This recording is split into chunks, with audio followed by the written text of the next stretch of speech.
किसी ने बड़े कमाल की बात कही है कि ईश्वर का भक्त होने का ये मतलब नहीं है कि तुम गिरोगे नहीं, इसका मतलब यह है कि जब भी तुम गिरोगे वो तुम्हें संभाल लेंगे।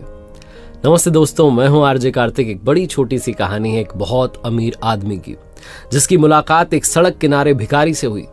और जब उसने भिखारी को देखा जो बड़ा तंदुरुस्त था, तो उससे पूछा कि तुम भीख क्यों मांगते हो, तुम इतने तंदुरुस्त हो, हट्टे कट्टे हो, नौजवान हो।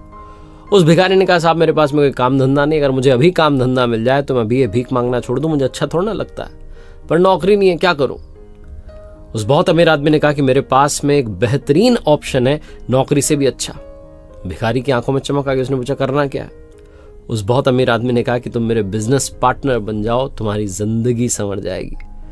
भिखारी उसके चरणों में गिर गया, कहने लगा, प्रभु क्या बात करते हो, आप तो प्रभु के भेजे हुए साक्षात दूत मुझे लगते हो, मेरे लिए तो आप ही भगवान हो, ये बताओ करना क्या है। उस अमीर आदमी ने कहा कि सुनो, मेरा एक चावल का प्लांट है, तुम्हें वहां से चावल ला करके यहाँ बाजार में बेचना है, जो मुनाफा होगा बाद में बांट लेंगे। अब भिखारी था तो उसने कहा कि मुझे आप मौका दे रहे हैं, मतलब मुझे कितना परसेंट मिलेगा, 20% मिलेगा, 80 आप रखोगे या आप 90 रखोगे और मुझे 10 दोगे। उस बहुत अमीर आदमी ने उस भिखारी के सर पर हाथ फेरते हुए कहा कि अरे चिंता मत करो, तुम मुझे सिर्फ 10% देना, बाकी का 90% 90% मुनाफा तुम रख लेना, मुझे नहीं चाहिए, बस मैं तुम्हें अवसर देना चाहता हूं। भिखारी फिर से पैरों में पड़ गया, कहने लगा, वाकई में आप ऊपर के वाले के भेजे हुए दूत हो, क्योंकि आप मेरे ऊपर इतना बड़ा उपकार कर रहे हो। बात पक्की रही, 1 महीने के बाद मैं आपको आपका 10% चुका दूंगा, बहुत मेहनत करूंगा, मुझे मौका दिया आपने, धन्यवाद। अगले दिन से चावल के प्लांट से चावल लाता, बेचना शुरू करता और पूरे दिन रात एक कर दिए, बहुत मेहनत की, ईमानदारी से काम किया। और जब महीना खत्म होने को आया तो वाकई में उसे बहुत अच्छा मुनाफा और बहुत सारा प्रॉफिट हुआ। लेकिन जैसे ही वो प्रॉफिट शेयरिंग वाली डेट पास आ रही थी, मुनाफा बांटने की तारीख आ रही थी नजदीक, तो इसको लगने लगा कि 10% भी क्यों दूं, मेहनत मैंने की, इसने किया ही क्या, इसने तो सिर्फ मुझे अवसर दिया है, इस बात का इसे 10% दूं, ये भी बहुत ज्यादा लग रहा है। तो जैसे ही वो दिन आया जिस दिन प्रॉफिट शेयरिंग करनी थी, मुनाफा बांटना था, वो बहुत अमीर आदमी आया और उसने कहा, लाओ साहब मेरा 10%।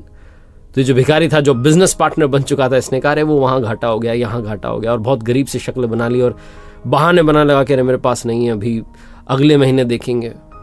उस अमीर आदमी ने कहा, मुझे मालूम है मुनाफा हुआ है, प्रॉफिट हुआ है, तो मेरा परसेंटेज देने से कतरा क्यों रहे हो।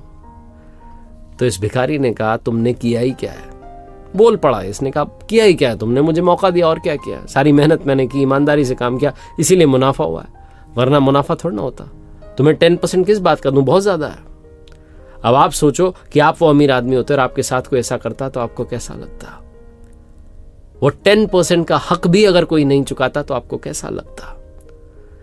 बहुत अमीर आदमी ऊपर वाला है, जिसने हमें ये जीवन दिया, ये अवसर दिया, हमें जिंदगी दी, हमें मौका दिया इस दुनिया में आने का, और हम 24 घंटे में से 10% भी उनको समय नहीं देते, क्योंकि हमें लगता है कि उन्होंने किया ही क्या है, बस हमें भेजा ही तो है यहां पर, बाकी सारी जिंदगी तो हम जी रहे हैं। आपकी सैलरी का 10% भी अगर आप डोनेट करना शुरू कर दें हर महीने, मैं तो कहता हूं 5% भी आप डोनेट करना शुरू कर दें, और दिन भर के 24 घंटे में से 5% टाइम भी ऊपर वाले को देना शुरू कर दें, उनकी भक्ति में समय लगाना शुरू कर दें, तो लाइफ संवर जाएगी। ये छोटी सी कहानी बस यही आखिरी सार समझाती है कि जिसने आपको जीवन दिया, लाइफ दी, उसके 10% का हक तो अदा कीजिए। एक बार फिर से वही बात, ऊपर वाले के आशीर्वाद, अपनी मेहनत, अपनों के प्यार के साथ कर दिखाओ कुछ ऐसा कि दुनिया करना चाहे आपके जैसा।